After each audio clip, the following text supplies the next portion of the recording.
Hello and welcome to the Product Biz Podcast. This is episode number 55, How to Build a Ride or Die Online Community with Madison Paige. So excited to have Madison as a guest on the podcast. It's so funny. We were just chatting after we got done recording the episode and we were cracking up because we preach a lot of the same things. And Maddie says, yeah, sometimes I wonder if people think that I'm paying people to come on the podcast to say the same things, to preach the same topics, to say the same fundamentals of how to grow a business. And we were just dying laughing because a lot of the concepts that she shares are concepts I've talked about before in the podcast, but she's going to say it in a unique way with her spin on it. And you're going to see how other people who are coaches, who are guides, who are mentors, are helping others with super similar concepts and why these concepts actually matter.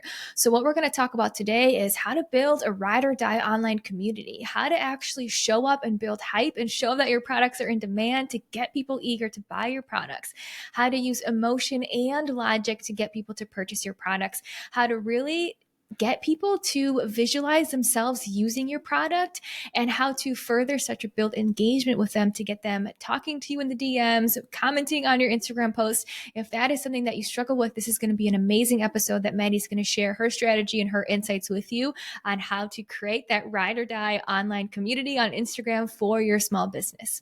Let me tell you a little bit about Madison before we jump into the episode. Madison Paige is a business growth specialist, top-rated business podcast host, and public speaker, and she helps brands build a ride or die online community so you can stand out and sell out on social media. Her genuine spirit, which you'll see in this episode, her high energy, her 8 years of experience in the social media world, supporting over 150 businesses, equips her to bring you high-level practical tips as your newest biz growth bestie. This is such a great episode, and I can't wait to hear what you think. So without further ado, let's jump right into it. Well, welcome, Miss Maddie, to the Product Biz Podcast. So excited to have you here today. I'm so excited to be here. Oh my gosh, it's going to be such a fun episode. I'm super excited to talk with you about building community and a freedom-based business and how to really build that. So super jazzed to be talking with you about that today. But before we dive in, I would love for you to just introduce yourself to the people listening so we know who you are and what you do and all that fun stuff. Yeah, absolutely. I am a business growth specialist. I say that I'm helping you stand out and sell out by building an online community on social media. Super community based, super like warm and fuzzy, but aesthetic strategy kind of driven. My whole mission is to help people build freedom in their life through having a business, which I think some people are like, that's kind of an oxymoron where it's like, Maddie, like I can't have freedom and have a business at the same time. I'm trying to debunk that idea around whether it's services, whether it's products, whatever that may be, helping you build that business with that freedom while including that community element. And that's kind of the base of all of it there.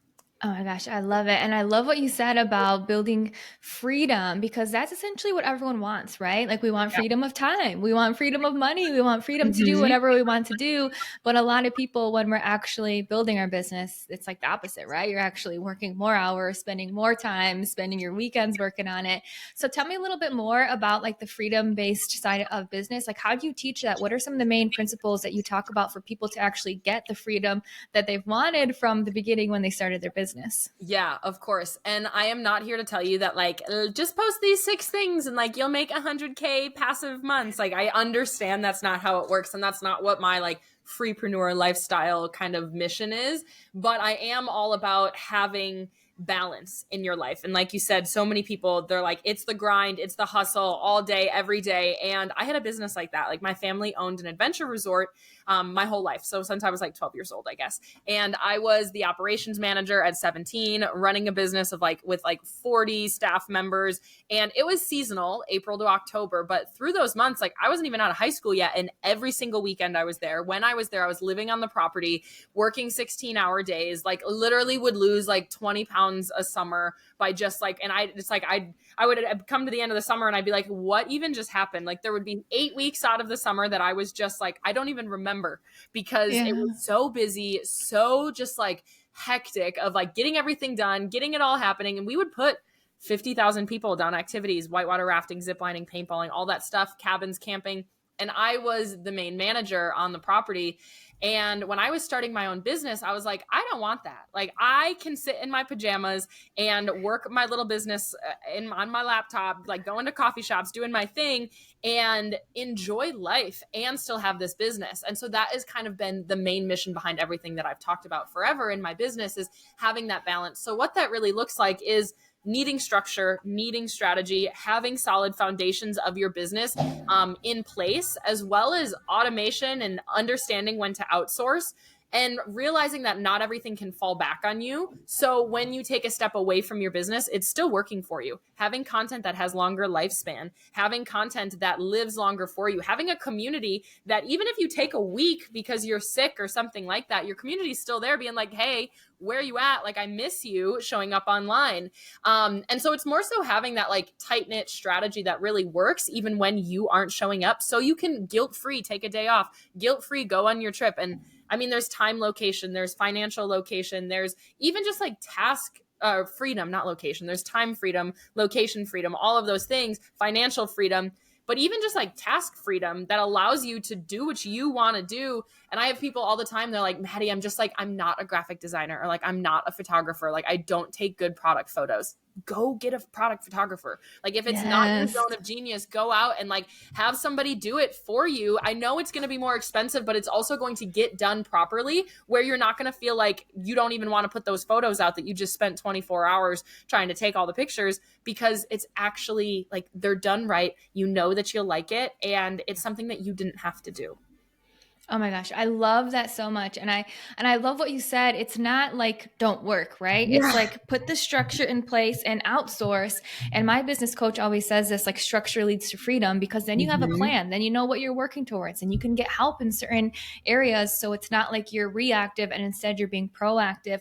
But I absolutely love, I've never heard task freedom, but oh my gosh, that is so golden.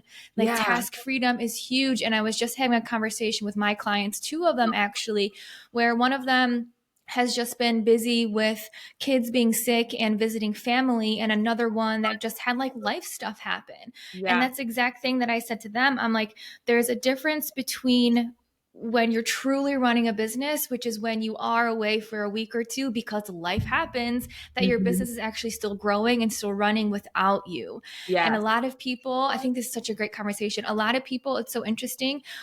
When they say that they're dedicated and committed to their business, they think it means working from 5 a.m. to 9 p.m. But what it means is take those risks, outsource, get help, actually be the CEO of your business. And that's dedication, that's commitment, that's skin in the game. So two totally different definitions of what that means. And most people are in the I'm dedicated because I'm working all day every day, instead of I'm dedicated because I'm outsourcing and taking risks and actually getting support where I need it, right? Exactly. Yeah. And I think that that's such an interesting distinction because of the hustle culture that's been there, because of the like masculine side of marketing, of business running, where it's like, you got to work your butt off. Like, I saw a video the other day of someone being like, did you know you spend 32 minutes like sitting on the toilet a day? Like, those 32 minutes you could be posting on Instagram. And like, and it's like, oh my gosh, like, yes, you can be productive with your time, but it doesn't have to be that way. Like, where you can't take a step back. And I have clients right now that their nanny like couldn't show up for 2 weeks, or their mother-in-law is sick, and they were able to take that week away from their business or the weekend, and they do come back and they're like, oh my gosh, I have so much to do. But instead, I'm like, I want to point that out, that if you had a 9 to 5, you wouldn't have been able to do what you just did. If you didn't have the business that you had, you would feel more pressure financially than what you just did, because you now have that freedom in your business to be able to, okay, my mother-in-law needs me. I can get up and go and be able to work anywhere and like build this business, still stay relevant, stay out there. But nothing is like, you wouldn't have that freedom, that task freedom, that ability for your business to still work in other forms of life. So it's actually celebrated to take time away from your business when it's needed. Yeah. And that I love saying it this way too, that you know it's a business when you can take time away from it and it's actually still running. Like it's a hobby when it's tied to you. It's a hobby when literally you have to be doing all of the work in order to make sales, to make progress, to make money. But it turns into a business where like, you take a couple of days off and whoa, I'm still getting orders. Things are still getting done. My virtual assistant's doing this, or my packer is doing this. You're right.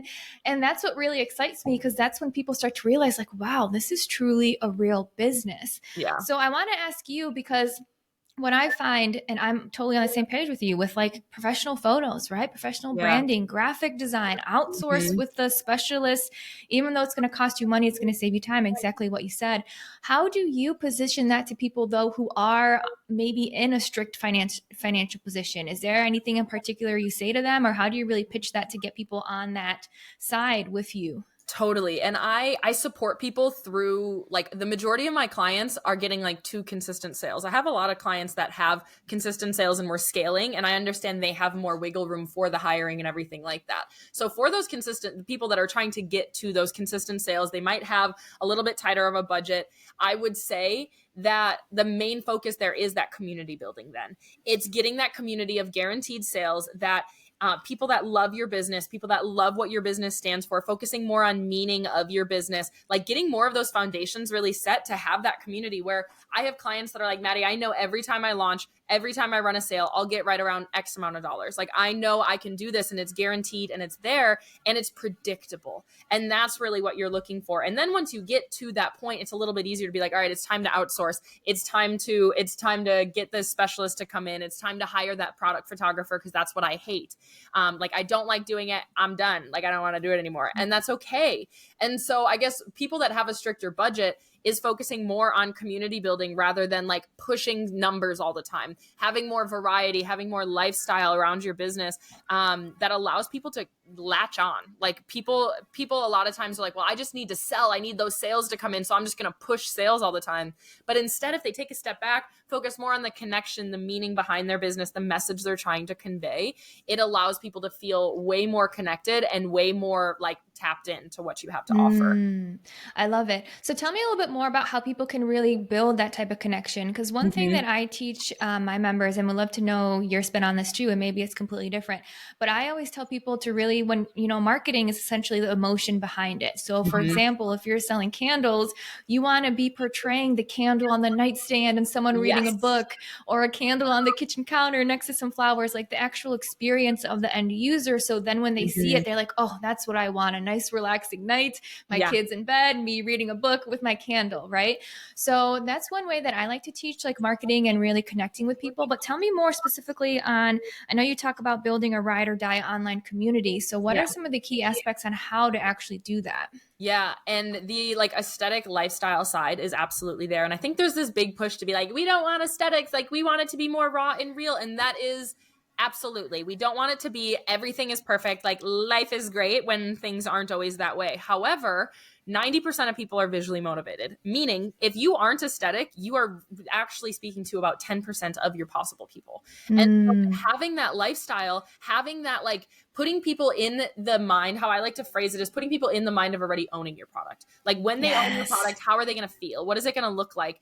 But as well as that is a part that people are missing a lot of times as well, is meaning. Like, people, and I know we talked about this on my podcast, is talking about like something deeper than just like buy my candle. Having a, like, when you light that candle, what do you want people to feel? When they reach for your candle, how do you want people to feel that they are supporting themselves, that they are representing, or that they have meaning? Like, it's not that deep, but make it that deep. Like, put like, and you're Yes. selling a candle, but like, make it something else. Make it knowing when they reach for that candle, ooh, I want to feel this way. And then you portray that in a visual sense and get people to connect to it. Like, what do they want to add to that message? How do they, like, have them create your next scent of, okay, maybe your next scent is whatever, it's spring. So let's talk about like florals. So this is your floral scent, but maybe the meaning behind your candle is actually like the becoming. And it's like, it's your becoming the person you want to be. So that candle is when what you light when you are doing your morning routine, doing your journaling, trying to like do the becoming, or maybe you're meditating, whatever, like that is that candle. So adding that meaning, showcasing it in your content, in use, how it's working, and then get people to be like, how are you, like, getting them collaborative around that? When do you light the becoming candle? When do you use it for? And have that collaboration in it to, again, put more people into the mind of like, ooh, I could use this at this point.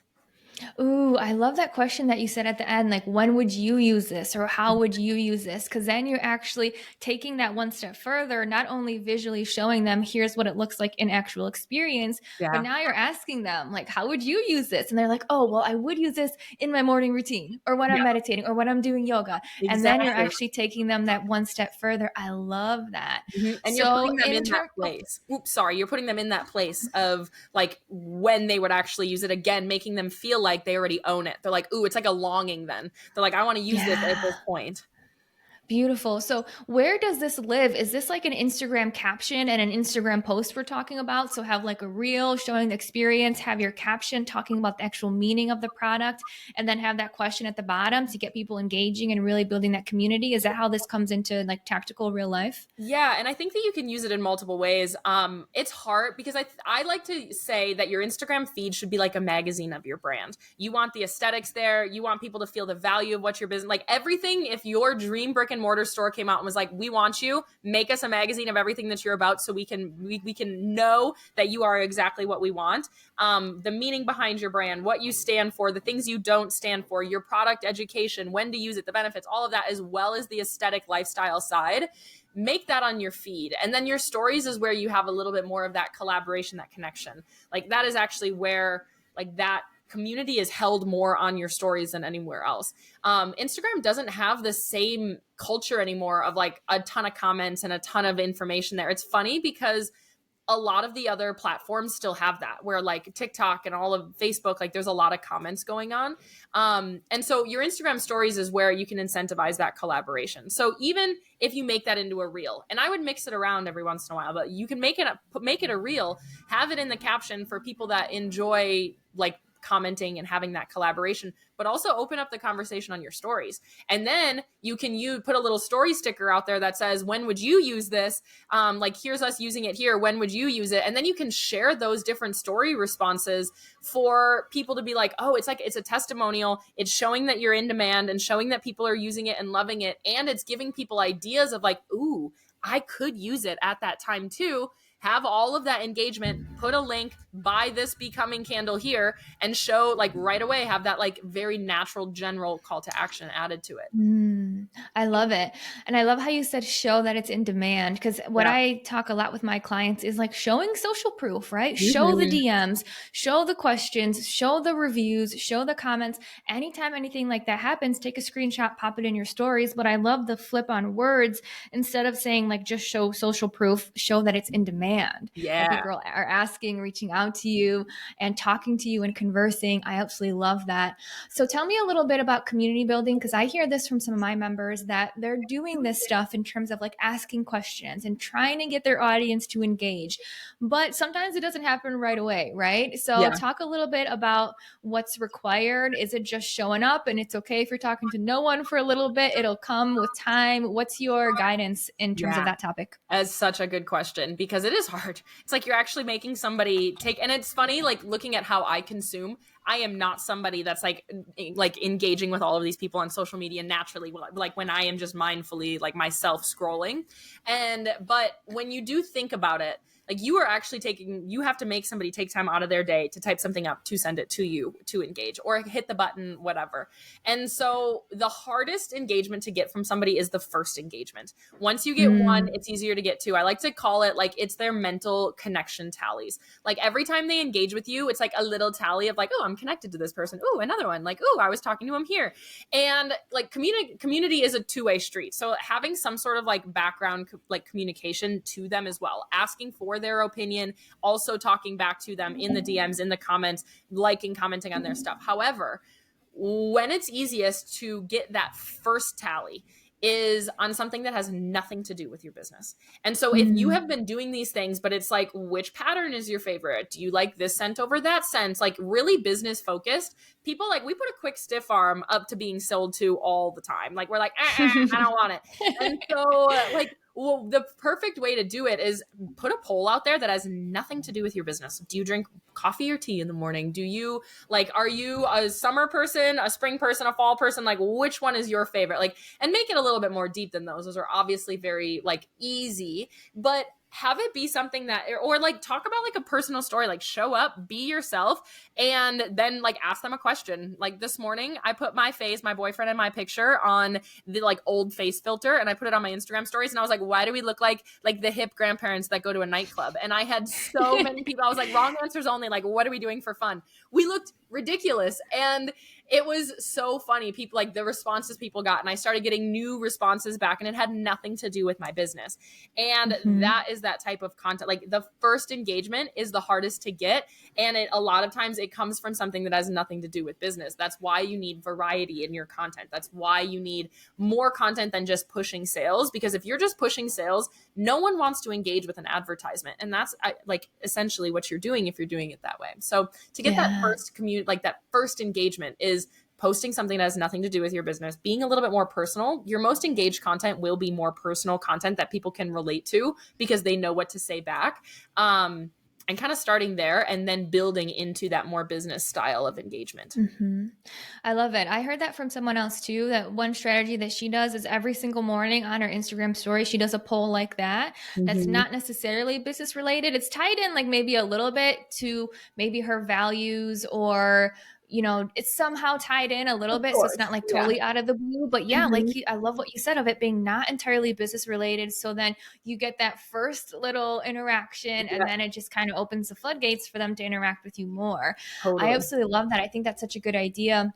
And I'm thinking too, for people who are listening, how they can tie in like something of their business, but not like it's selling their business. So if they are, I'm trying to think of some of my clients. I know someone makes embroidery kits, and they're these beautiful kits that are meant to like slow down and do a meditative form of art. So that could be her with the meditative slowing down coffee or tea, because that fits actually perfectly, because she actually has like this beautiful teapot that she pours her tea in the morning, which goes so well with her brand of slowing down, using art as meditation. So it's not a direct business correlation, but it's also not like completely out of the blue that it's like, okay, who is this and what are you talking about, right? Yeah. So I love how you said that's such a good way to build community. What are your thoughts in terms of when you actually do start to sell? So you have this community, you're asking questions, you're interacting, getting them to really buy in to you, your brand, your business. Now, when we actually do flip it to selling, what are your recommendations there? Do you say like, click the link in my bio, here's where you can buy, here's where people love it, show what's in demand, or do you have any formula with the actual selling part of things too? Yeah, so I like to tell people that it's good to have seasons of business. So like when you're trying to like build community, it's very nurture, like it's growing, nurturing, or selling. And so a lot of times you do this like heavy nurture season. So if you're like, Maddie, I don't even have people engaging. I put polls out there and nobody says anything. Let's go into a nurture season where you're really heavily trying to engage with people. And then having like a sale or having a collection release, having something like that you can put out there. So a selling season has like strong, hard call to action. That's like when you're releasing a new collection release, or releasing a subscription, or launching something new, or having a collaboration, something like that you are like, go click here, do this thing. But you can sell in the in-between more naturally. Like I just said, when you're talking about that candle, like asking them, engaging them, showing that in demand, and then like having a link, be like, are you ready to like implement this into your morning routine? Like, here's the link and buy it there. And so it's having a little bit more variety in what you're doing, and it can be more natural. I like to have that like natural selling content, that it's like, what's going on in your day? Like, oh my gosh, I just got this awesome testimonial. Let's break it down. This is what somebody said. This is why I do what we do. Our values here are all of these things. Want to try it? Here's a link. Or did you know you can use this over that? Like, here's two different things. Let's provide some education around it. Get them like connected to that like meat and bones. This is the topic. Here's the link to buy this one. If you want this, if you need that, here's the link for those. And filtering that throughout. So it doesn't all have to be like pushy. You can educate, you can inspire, you can share, and then just have a natural call to action. And realizing the days that you launch, realizing the days that you have a sale or something are naturally going to be the days that you have the most amount of sales coming in, just because you're incentivizing it. That's why you do it.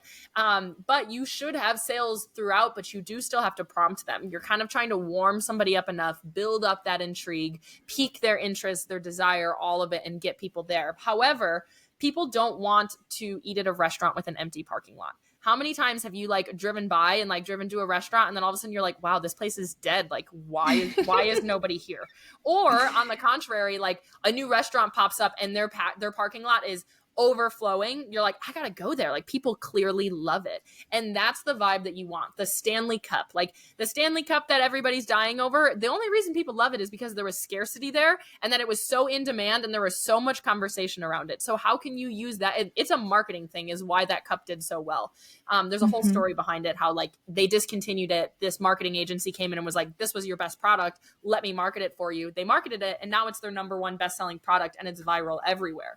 And that's because it was scarce to start. It was so in demand and they talked a lot about how to use it in their lifestyle. And so talking more about like selling in between is making it feel like people want it, as well as like putting it into their life a little bit, but always realizing like Christmas season, November to December, hard selling season. You're giving call to actions all the time. October, you're probably nurturing, giving people a little bit of like warm and fuzzy what to expect, those things, but still filtering in smaller call to actions there, lower involvement call to actions.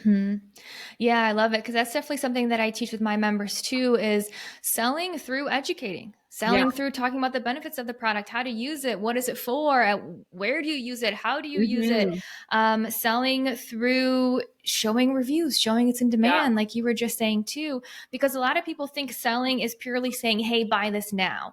But you can sell indirectly by saying, here are all the benefits, and then have a little in your caption say, if you want this now, go to link in my bio. And you're not like pushing, you're not convincing, you're just saying, here's what's great about it. And if this sounds like what you need, here's where you can go to get it. So I think that's a big thing that a lot of people, when they hear selling, they're like, oh my goodness, but I'm going to ask people to buy stuff. But it's like, if you're giving value, it's not that scary. It doesn't feel pushy. And especially, I love how you said, if you amplify that even more with community, then it's just like this whole ecosystem that you're talking about your products, sharing about it, and people are getting super jazzed and excited, and they're actually buying it too, which is the fun part.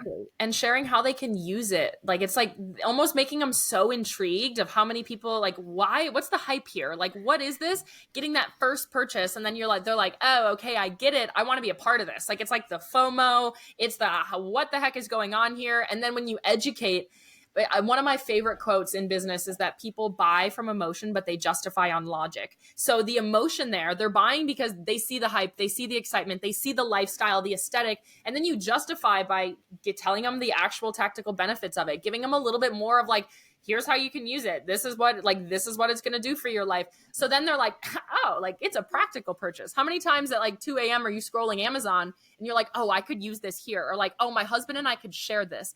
And then you're like, okay, it's a practical purchase, I'm in. Even though you were already sold emotionally, you had to justify it. So how can you justify it with logic to actually seal that deal?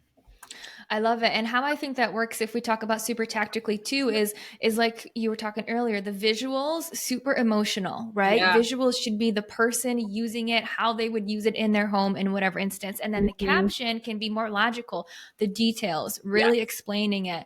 And that's one thing I work with my members too, is like, make your captions long, because the people are looking for that one question that they want answered, right? That one little thing. So if you have quite a few sentences in your caption, I mean, that's okay. Because sometimes people are a little bit nervous on that too. Like, I don't want to make it too long. I don't want to bother people. But really, if you're just educating and from a point of service, I mean, then they get, I love what you said, the logic, which can be the caption, and then the emotion and the visual, and bam, those two, beautiful. I absolutely love that. One thing I want to talk about too, when we talk about things being in demand, because I know some people maybe are like, well, I'm only selling 1 or 2 products a week. So how do I show this demand? So how would you answer a question if someone's maybe working through something like that? Yeah. And that's a hard one, because you don't want to lie. You don't want to be manipulative, but marketing is in general like a tad of manipulation. Like, you are trying to get somebody to give you their credit card. And so it's bringing that energy. If it's not there, telling yourself that it is there. How would you be showing up as if you were sold out? How would you show up as if you were, and we're not lying to anybody, we're not saying that there's only 2 left. Like that gets old to your audience when you're like, there's two things left. Like make sure you're buying now. We're almost out of stock. Like all of that gets old. People can see through it when they're like, all right, like give me some receipts here. But like people see through being sold to at this point. But what I would say is bringing that energy. Something that I like to tell my clients when they're like, Maddie, my launch isn't going well. Like, what do I do? Like, I know that people are watching, but they aren't buying. And I say, write it out. Tell yourself, I am getting 15 orders an hour. I am so thrilled. Like, this is the biggest launch I've ever had. This is how I'm feeling. And feel how that feels in your body. And then like, what would you be posting as if that was actually happening, and post that, like show up as if it was happening for you and letting that continue through. So what that kind of looks like a lot of times is sharing your own excitement. If you were getting any engagement, screenshotting every piece of engagement that you're getting, showing people buying. If you have one order, every single order you have, I want you to put on your Instagram story. It's like every time you have something, a label print out, show that label being printed out. Even if it is just one, nobody else needs to know. You're not going to be like, well, this was my only order this week. Or like the small businesses that are using audios that are like, well, my content sucks. So like Instagram, please push this content out to people who want it. It's like that style of content is not going to sell and make people feel like they want your product, like to be totally tough love. But it's like the people that want to buy because other people have seen, especially if you're like skincare, like you are. Like skincare is a high involvement trust purchase. I'm putting that on my face. Like it better, like people better know that it's not going to break me out right away, or like that other people like it enough to try it on my face.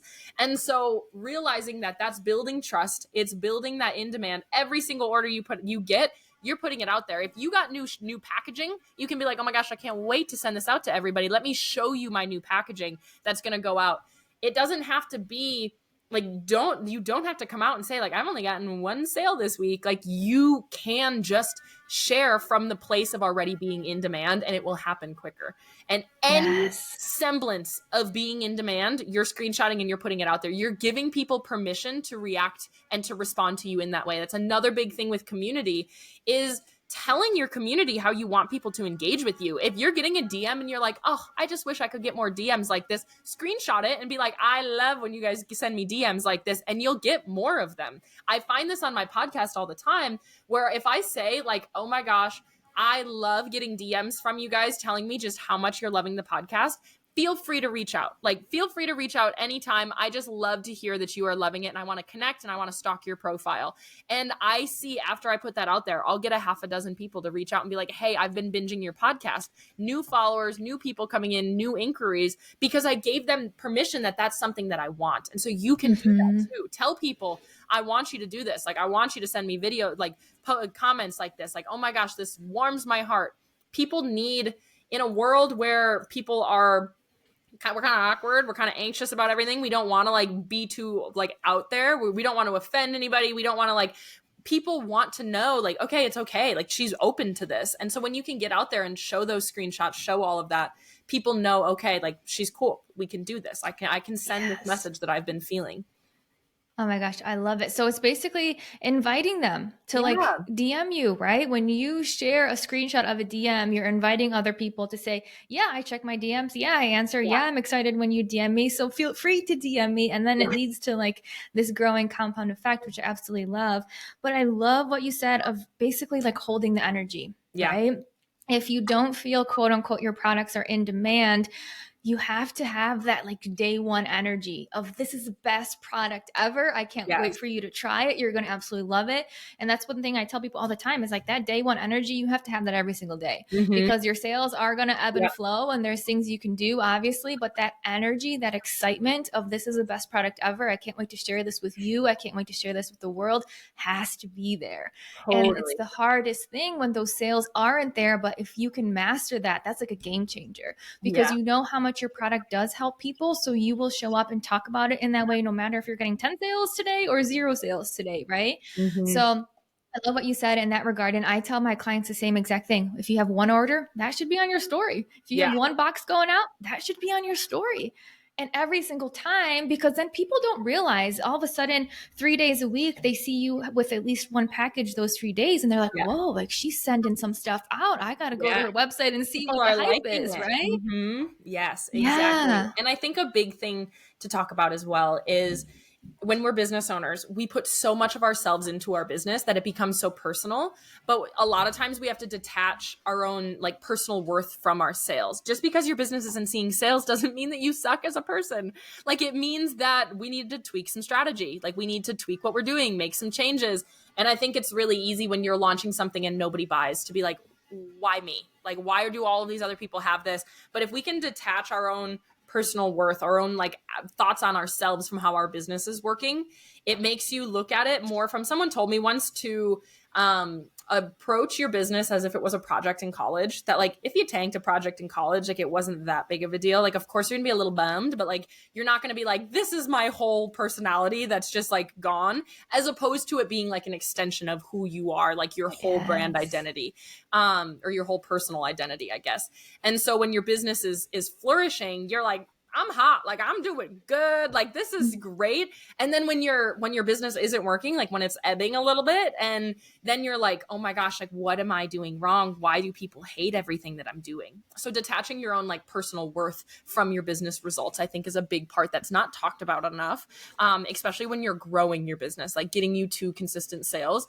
You have to test, you have to see what works, you have to learn strategy and see like your audience is different than every other audience. That's why having a mentor or somebody like give you strategy, or like even just somebody that knows what you're trying to do, come in and look at a gap. Like we can't always see our own gaps, myself included, where I have like friends come in and they're like, oh my gosh, you don't have one of those set up yet. And I'm like, I didn't even really, I know I've been trying, like it's something I've been meaning to do. And she's like, oh, no. It's like a game changer. It's something you need. And it's like, oh, okay, like you're even in business, we are only so in our own head sometimes, especially when you have a small team, that it's nice to have people there to tell you those gaps are there, and to tell you like, this isn't you, this is just like the output that we need to adjust. Yeah, and I really like to approach business from like a scientist point of view. It's Yeah. like truly test and learn everything. And Mhm. there's this one way that I like to look at it too, which complements what you said, is if you have a Venn diagram, that's the two circles, right? Yeah. And then one side of it, it should be like act as if. So that's like hold Mhm. the energy, act as if it already happened, act like you Yes. are making the sales that you want.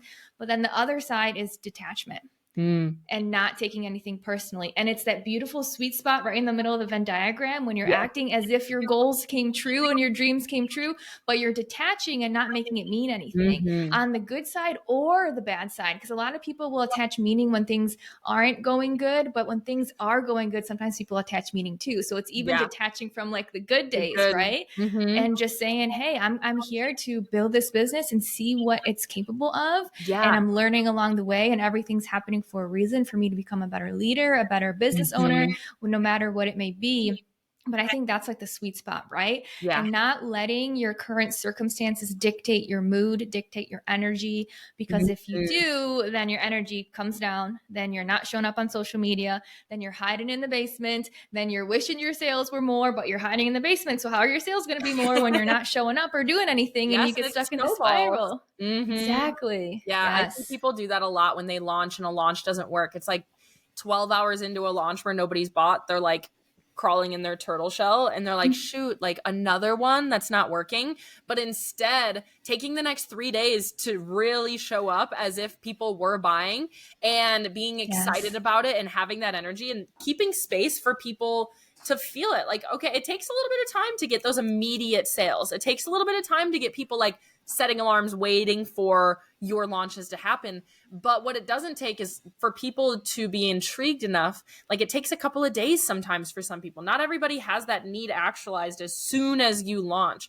And so the worst thing you can do when you're feeling down on what your business is, and we've all been there, we're like, why did this not work? The worst thing you can do is ghost. Because then it's like you just said, it's just a spiral. You're going to ghost, you're still going to get no sales, and then it's going to be worse and worse. You're like, oh my gosh, it's been a week since I launched and nobody's bought anything.